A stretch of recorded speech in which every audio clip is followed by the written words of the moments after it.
and welcome to our spooky season bonus episode on We Ship It.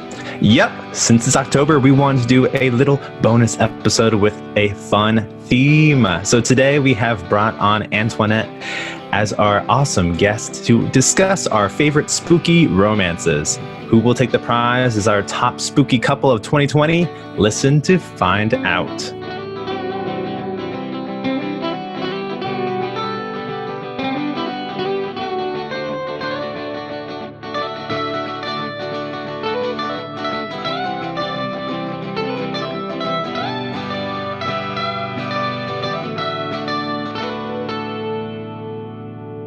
Hi, everyone. I'm Devin. And I'm Steph.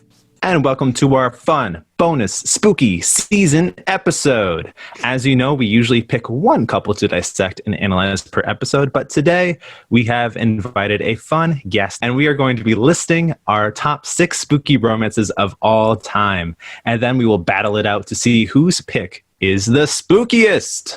Indeed. So thank you so much for joining us, Antoinette, and thank you everyone who is listening. I'm super excited to introduce our special spooky guest. So our special spooky guest, Antoinette Cea Lopes. So she just basically is an amazing mom, a wife, and an avid horror fan. So this is why I chose Antoinette, because we were thinking of who do we invite on to talk about spooky couples? It's October. We want to be like festive. And I was thinking of her awesome blog. And I was like, it needs to be Antoinette. So she also runs a blog, an amazing blog that you should all follow at AntoinetteCeaLopes.com. So we'll put that at the end so you can find that.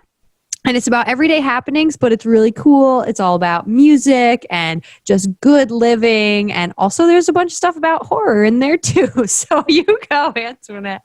But yeah, so thank you for joining us. Thank you so much for having me. I'm very excited to be here. Yay! Love it. Thank you for joining. So before we hop into our battle royale, let's talk about our picks. We each came today with 2 of our favorite gothic or scary story couples. And mine are Casper and Kat from Casper. And of course, Jack and Sally from The Nightmare Before Christmas. And I'm not laughing at you. I know you're not laughing at me. We'll talk about this later. And Steph, who did you pick? So I picked Jane and Rochester from Jane Eyre, which I know you can all roll your eyes because we already did an episode on them, but they're one of my favorite spooky couples if you think about his crazy wife in the attic and the ghost story and all that. Crazy. And then secondly, I wanted to pick another amazing couple, Christine Daae and Raoul from The Phantom of the Opera. Now, the other thing is that the Phantom's kind of in there sometimes too. So that's a little love triangle we're going to talk about. But passing it on to Antoinette, who are you going to be adding to our list? I feel like my picks are so much more like horror based. You're the real person. Hey, you're bringing in that perspective. Oh, great. So I'm picking Jack and Wendy Torrance from The Shining, Kubrick's film, not King's novel. So I do want to make that clear. And then I'm also going to be talking about Rosemary and Guy Woodhouse from Rosemary's Baby. And that's the thing. We have the true horror fan in the house. So it's very honest. Judge all you want. Now let's get into it, Devin. Let's start with our question. Love it. And with that, we are off. Let's start with our first question. So, number 1, why did you choose these 2 spooky couples? Antoinette, go for it. All right. Well, I decided to choose Jack and Wendy and Rosemary and Guy because they are 2 couples from 2 very classic horror films. And, you know, they're great horror films that are studied and analyzed. And something that I always found interesting about these 2 women is that they are final girls, but they wind up being very victorious at the end. You know, Wendy escapes her murderous husband with her child. Rosemary does recognize her role as Satan's mother now. I so that's very creepy. But she does wind up being victorious over her husband, and she tells, you know, she spits in his face at the end. And I just think that they're like 2 very powerhouse women, even though they are like terrified and very fragile. throughout the films, they wind up being victorious. And I love that. And that's why I chose those. That's great. See, that's perfect. Now, as far as why I chose the couples I chose, we have Jane and Rochester. Jane Eyre is obviously one of my favorite books. I talk about it way too much. And it's one of my favorite books to read in October, apart from like Frankenstein and all of those classics. But I just think with Jane Eyre, there's such a mystery to the whole novel. And Rochester's like the perfect character to dislike at first. But when you realize he's got this whole beast within, and like all that classic stuff of just being a troubled man trying to be good. And Jane is sort of like his light, but only sort of. Like she's also kind of a dark character in herself. I just think it's such a beautiful tale of like mystery and romance. And I don't know, it's just so full of like the gothic and the sublime. And it's just got so much going for it. And it's also kind of creepy at points. As far as Christine and Raoul or the Phantom, it's such a guilty pleasure of mine, of course, but you know, the music has something to do with that. However, it doesn't have to be guilty. It's just a regular pleasure. Yeah, just a regular pleasure. Now, it's so dang sexy. That's why I love it. But my thing is, who does she belong with, right? I would say ultimately Raoul, but the Phantom is hot too, dude. But no, he's so misunderstood, and that's, you know, wrapped into their little moments together. It just kills me ultimately, and I get so wrapped up. They're like the quintessential gothic lovers. You know, we have Christine, this pure person, and then we have the Phantom, who's like sort of the demonic desire, if you want to call it that, and then Raoul, who's like the knight who like saves her from all that. It's very fun. Devin, what about you?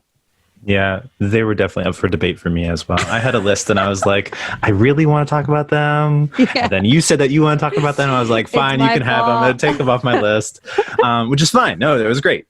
So I chose these two for two separate reasons. Casper was one of my all-time favorite Halloween movies when I was younger. When this time of year rolled around, I would always be waiting for this movie to be streamed on TV. So as some of you may know, I'm not necessarily the horror flick kind of guy. So Casper definitely fits my bill. I'm not someone that like watches The Purge or like... you should watch it though, Devin. Like any of those horror movies. I'm just not that type of person. I'm sorry. Kudos to you for enjoying that, but that's just not my cup of tea. So Casper, the friendly ghost, obviously fits into my... fits into my pocket. And I chose The Nightmare Before Christmas as it is a fan favorite. This movie has a huge following and an instant cult classic, and for good reason. The songs and the storytelling are quite beautiful.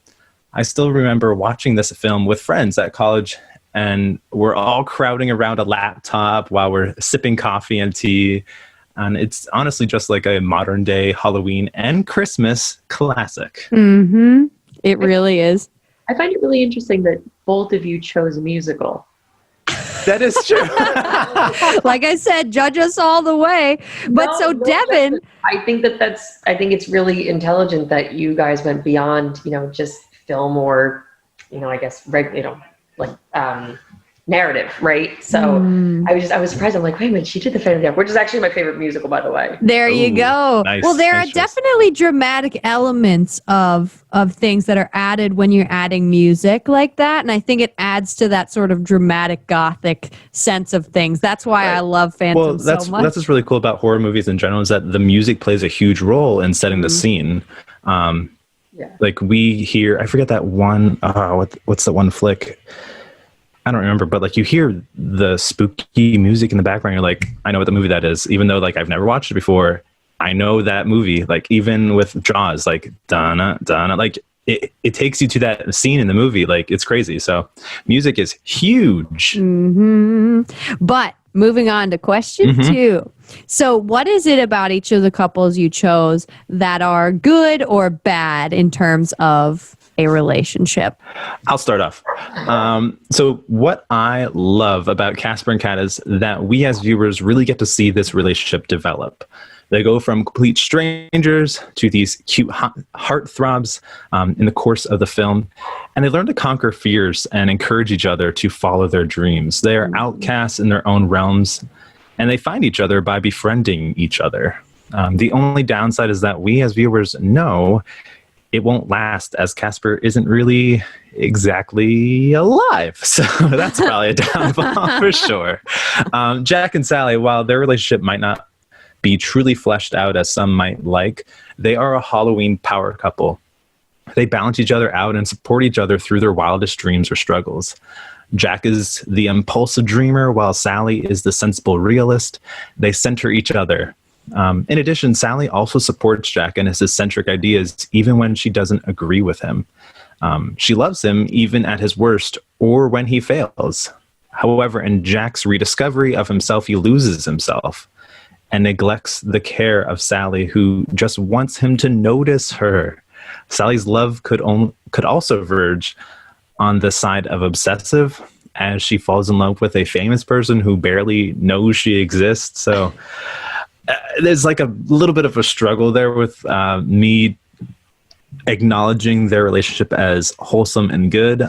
But in the end, they are simply meant to be, as the song goes. There you go. Antoinette, what about you? Okay, so in this reflection, I also realized that my couples are, neither of them actually stay together. Which is fine. No, it's good. And the question about what is in these relationships that is good or bad, it's really hard to say that there's any good in either of these relationships. But I had to think about this. And what I think is really good about Rosemary and Guy's relationship is it's actually just about Rosemary. I think Rosemary has a undying trust in her husband. Up until their friend gives her the book about witchcraft and she figures out, what's really going on in the apartment building, she trusts her husband completely.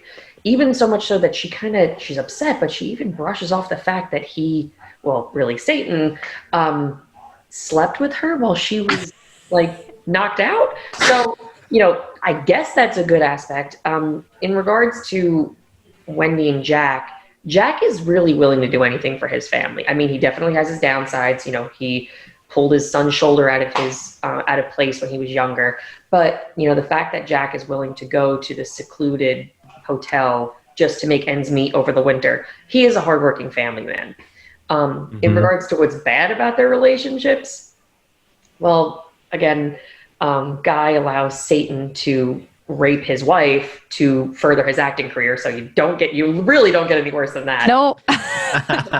Yeah, that's a real mood killer. And Jack winds up trying to kill his wife and his child. So, everything really goes sour for these couples about halfway through each film. So, hey, you know what?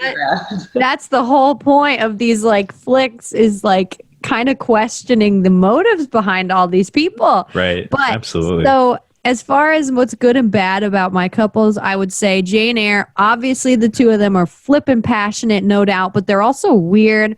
I think they end up respecting each other throughout the tale, but there are moments that they just don't respect each other at all. Obviously, Rochester does not let her know that his crazy wife is upstairs. So that I hate. And sometimes he doesn't really treat Jane with the respect she deserves. He kind of teases her, but it's a little weird, but ultimately, there's never been such a deep and passionate love in a Gothic story, as far as I know. A lot of the times, the Gothic tales are about these women who are swooning and the horrific monster is just taking them over or possessing them. But I think in this tale, the two of them really grow together, which is something strong. Christine and Raoul are so cute, okay? They've gone through some shit, obviously, but Raoul hangs out. Even though she's kind of full-on damsel in distressing in certain moments, because she just walks into Phantom's traps. So there's a part of me that for some moments really ships Christina and the Phantom, even though it's a little bit not supposed to be that way, but not for long. As far as Raoul goes, I pretty much ship them the whole time, and it just, I don't know. He's a great guy. He's the classic knight in shining armor. And, Christine can be kind of dumb sometimes, but we love her.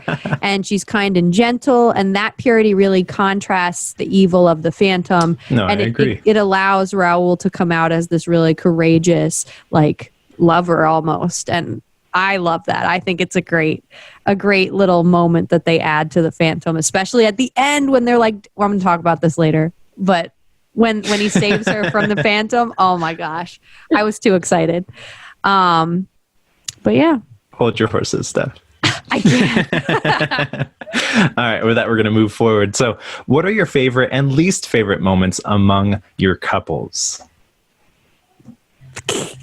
I guess I'll go first. Go ahead.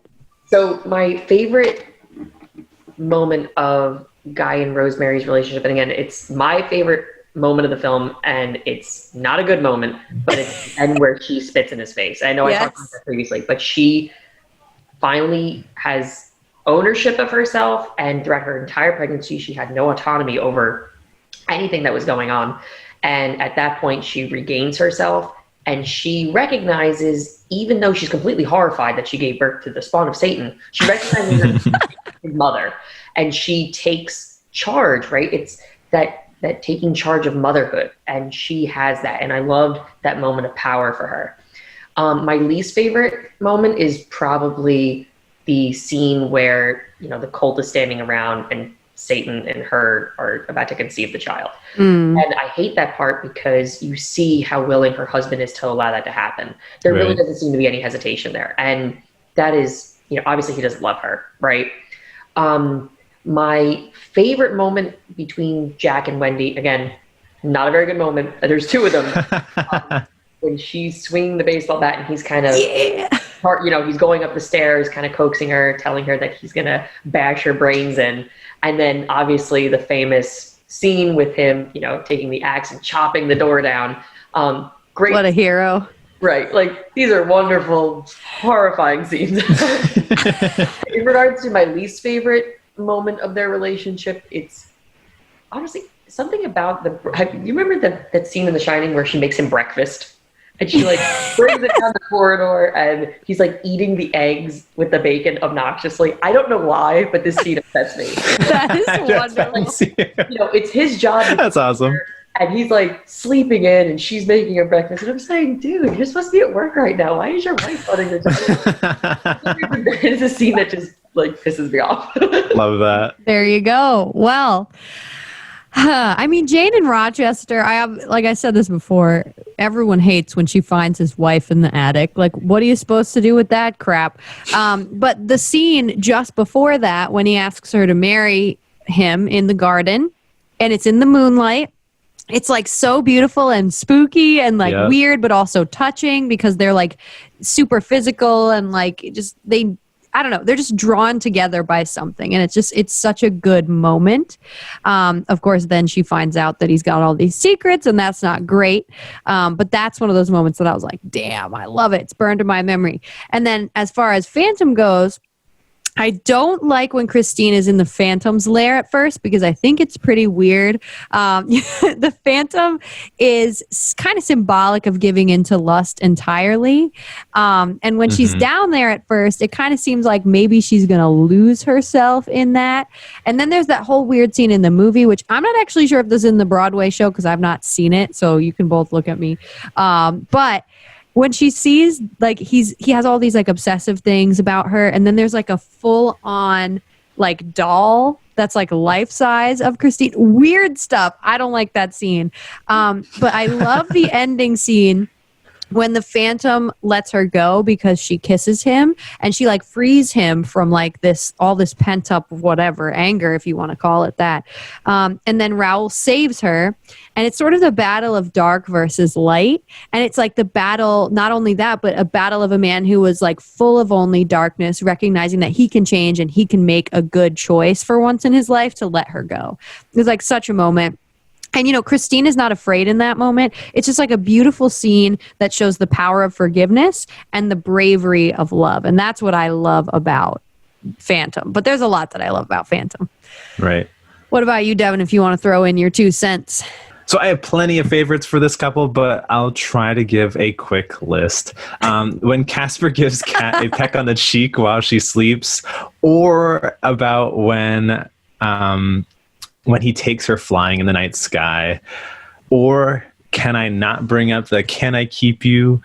and his one wish is to spend the night human with her at her Halloween bash to dance with her, or the fact that the noble Casper gives up his one chance at being human forever to give Kat her father back. He's such a selfless, and it's a self-sacrifice moment for him. And listen, I don't care what you say. Casper's a boss. I can't wait to fight it out. I'm telling you. So one of my least favorite moments is when he does, I'll have to bring up the kiss again on the cheek. And as it is a sad moment for him as well, because it reminds Casper that he's no longer human and will never experience a real love again. So it's like a good moment, but it's also like a sad moment at the same time.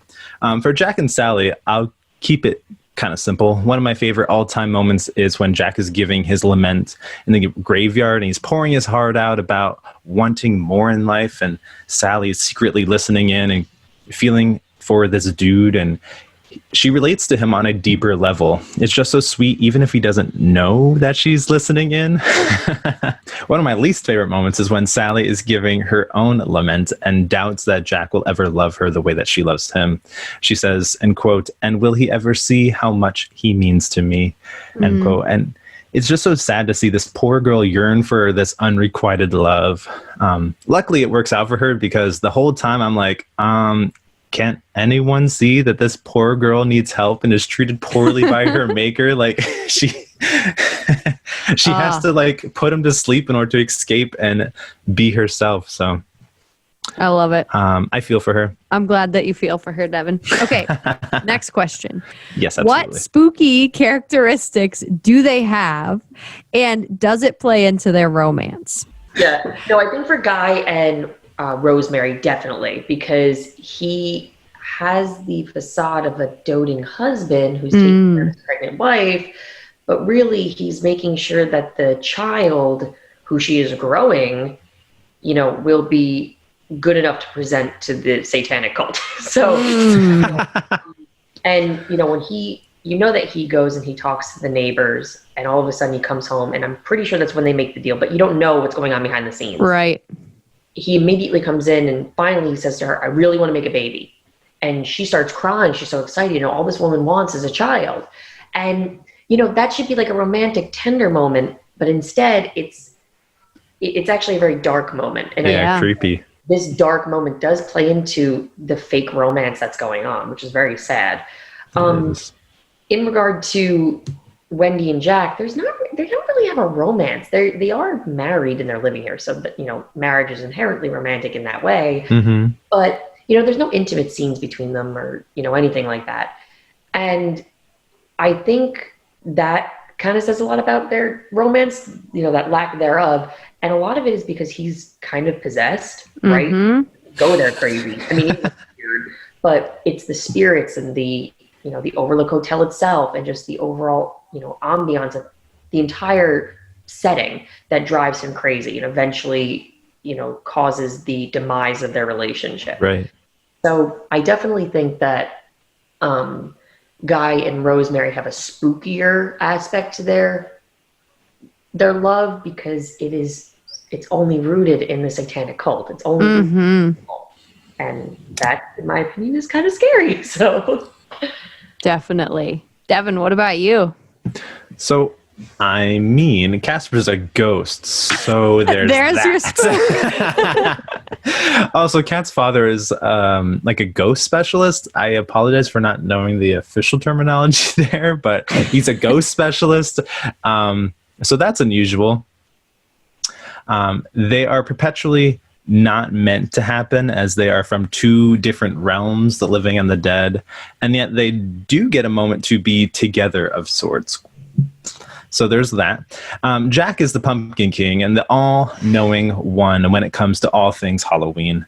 Even the mayor of the town relies heavily on Jack to make their Halloween celebration happen. And Sally is a creation of Dr. Fickelstein. I think it's Steen? I'm not sure. So she's kind of like a female version of Frankenstein, except that she's stuffed with hay and made out of cloth instead of human organs and skin. I don't think their spooky nature plays into their relationship much, although I could be wrong, but they are kind of immortal. So that's pretty cool. Yeah, that is also cool. Well, so as far as like Jane Eyre goes, I think that this tale's more about like uncovering darkness. That's fine, Devin. But what I love about Rochester and Jane is kind of their ability to forgive after the ridiculousness. And they go through some tough kind of spooky stuff. I mean, the whole time Jane thinks she's being haunted by a ghost, but she never wavers for her love for Rochester until, everything is uncovered. So I think that it sort of plays into that gothic theme to begin with until all the gothic darkness is fading away when she recognizes the reality of what's going on. It's sort of like a Northanger Abbey ending. Like the whole time in Northanger Abbey, Catherine is like, she makes up all this stuff in her head and it's super spooky and like there's so much mystique to everything going on. And then when she finds out what love is really about and how the imagination can really like destroy something that's rooted in reality and true, the nature of that relationship changes. So that's what I see here in Jane Eyre as well. But yeah, that's that. And then with Phantom, as for Christine and Raoul, I think the spookiest thing is literally Phantom and how he messes with everyone. And also for a moment, kind of Christine being tempted to join him and kind of lose her mind with him. I think it sort of seems like a bit of a possession moment, but she's not being literally possessed, but she's being possessed by like him kind of coaxing her in there. But so there are many thematic moments that they sort of play on dark and light, especially in like the movie and all of that. And I think that kind of talks about, it kind of like is symbolic of how anyone, even the purest voice, can lose themselves when they're under enough pressure. And at one point, like, they thought evil trances, but she wasn't possessed. She was just like possessed by the Phantom and his sexiness. I don't know. But suave debonair. Exactly. So in the show, like there are masks and death scenes and good versus evil and graveyards, and it's outright spooky, but I think it all plays up Christine's purity and also like the undying love of the gallant Raoul and like who is good, who is bad. It's a whole commentary there. But yeah, so that's the two couples I have there. Fancy. Devin. All right. So now that that's out of the way, we're going to pick our favorite of the two, and we're going to argue as to why they are better than the others brought up today. So the question is, whose is the best? Well, who are you going to put forward is my question. Who's stepping into the ring? I think I'm going to talk about Christine and Raoul. Yeah, you should. Devin's like, leave Jane Eyre out of this. I think it's obvious which one I'm putting into the ring. Which one is Casper, that? Of course. You're choosing Casper? Absolutely. That guy's a boss. I'll say it again. Antoinette, who are you choosing? I'm putting Rosemary and Guy. I think that's fair. I think we've expected that. You have that. You've had that kind of in the background this whole time. So, Antoinette, why do you think they are the best spooky couple? Or the spookiest couple? Right. I think they're the spookiest couple because their entire relationship is impacted by a satanic cult. Yeah. Yeah. You got us there. Yeah. So even just, and I mean, I don't mean to like get into theology. Do it. Is the anti-Mary, whereas Mary needed, we needed her yes to, for her to give birth to Jesus Christ. Rosemary she has no autonomy over the entire thing, so much so that she's raped and doesn't even remember it coherently. And just the fact that it's the literal Antichrist is very spooky. Mm-hmm. And their relationship, not only is their relationship spooky, but her offspring winds up being spooky. Yeah. The creepy apartment building and the neighbors and the, Dr. Saperstein, you don't really know what he's up to. He's kind of weird. She's eating raw meat. What are these vitamin shakes? Just the entire, and her isolation, right? So we're talking about the Gothic, genre. Her isolation as a woman without anything. And she is surrounded by all these people, but she has internal isolation. And that internal isolation is a really big standing point with the Gothic genre. And I just don't know how much spookier you can get than Satan's spawn, you know. So, Very spooky. very spooky. Very spooky. So I'm going to put forward Christine and Raoul into the ring here. I think they undergo the test of literally being hunted down by the Phantom.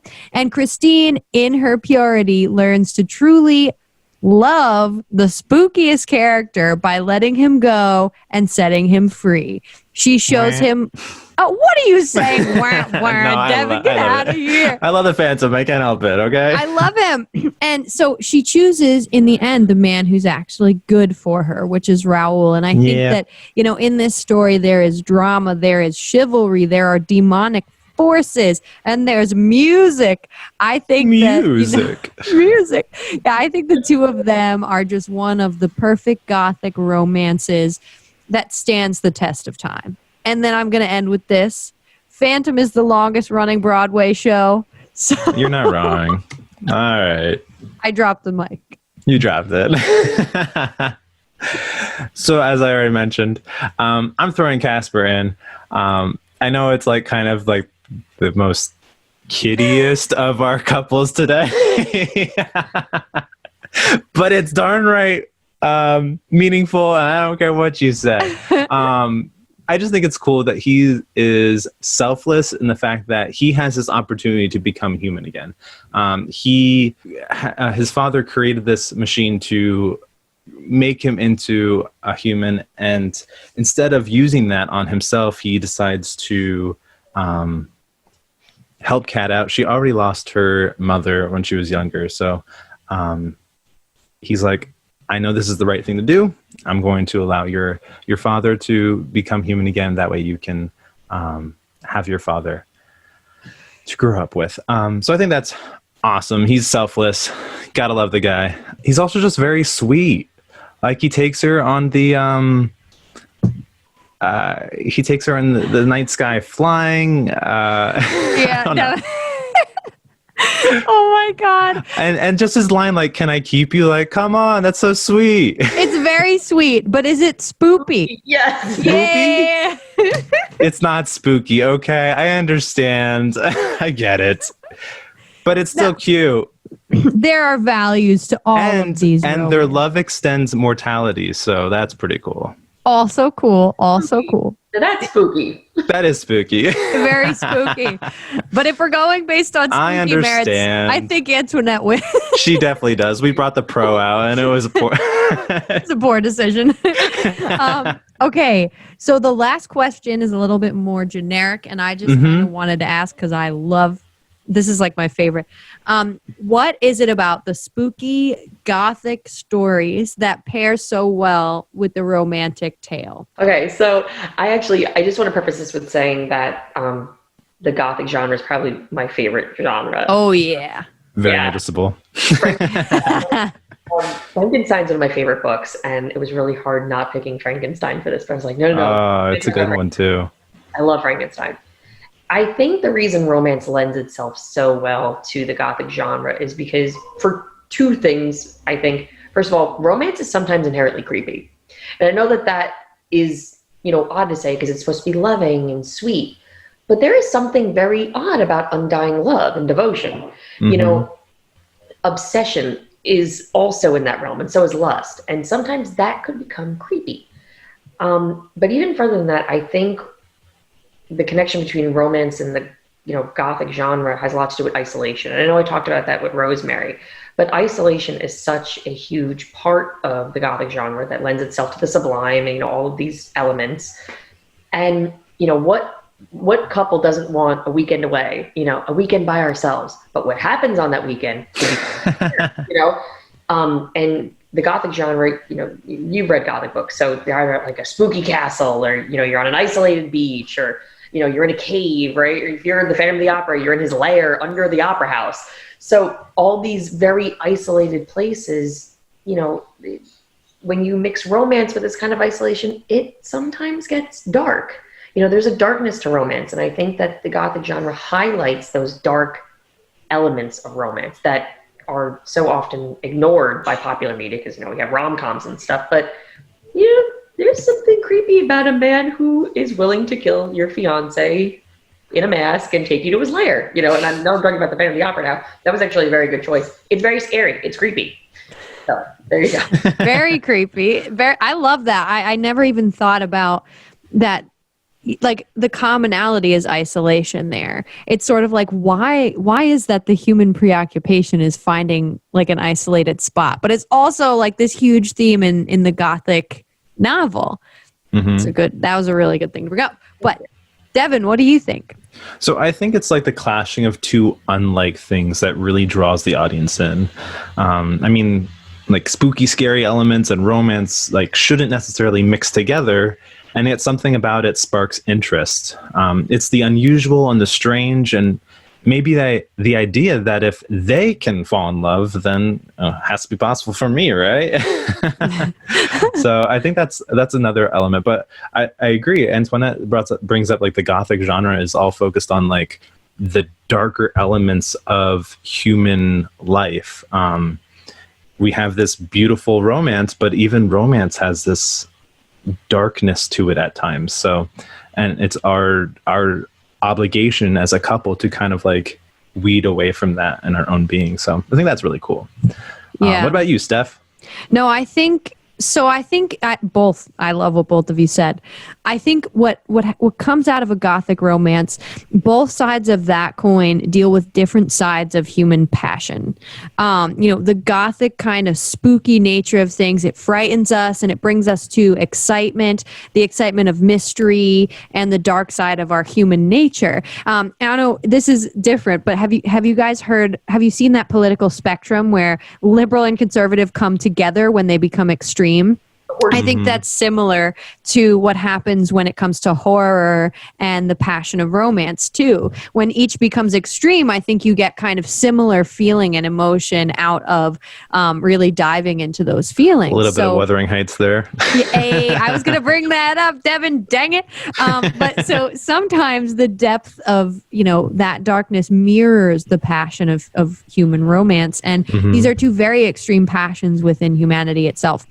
But they also complement each other just naturally, like you said. It's sort of just something that we kind of are intrigued when we see a horror film that also has that romance there. But mainly, I was going to say we love it because it's hot, which I think is an important thing to bring up as well. There is something sexual in these horror films. I don't know what it is. Like, that could be creepy to say, but that's innately part of it too. But I think other than that, it has more to do with how closely darkness and light can connect to each other, and how they can both emit strong emotions from people, whether that be love or hate. And that's always the dichotomy there. I mean, you can intermingle love and hate and portray that common struggle among human beings. And I think that that's powerful. That's where you get a powerful Gothic romance story. And like Devin said, you think of Wuthering Heights, you think of Dracula, you think the human passion and desire that, could be nurtured to respect either of those values, whether it be light or dark. So that's why I think these tales kind of speak to us in general, because it's just, I don't know, we're just drawn to it. I really like what you brought up about like the sexual passion behind Gothic literature. And I think that is very important to remember. None of us had a problem coming up with couples to use. And, couples, there's passion in relationships, so the fact that all of these films and movies and musicals somehow had couples, I don't think that that's a coincidence. I think that there is something also inherently naughty about passion, even, and I know that horror and like the Gothic genre are a little bit different, but even in like traditional horror films, slasher films, there's always a girl without her top on, know? But there is some sort of sexual energy that is required. And maybe it's like the passion of sexuality, it's a heightened thing. Fear is a heightened emotion. It drives your adrenaline. The sex.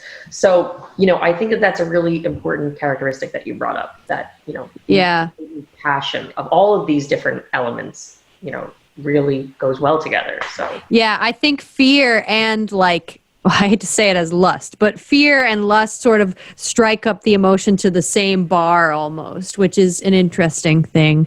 But yeah, that's why I think in this season, you tend to see a lot more people reading books like Dracula, like Frankenstein, like Wuthering Heights, Jane Eyre in my case, because these are the things that really pair well together. And that's why I wanted to do this episode, because I felt like, we talk about all different kinds of couples, but there's just something like innate within romantic literature that sometimes is a little bit creepy. So spooky season round table. Absolutely. Here we go.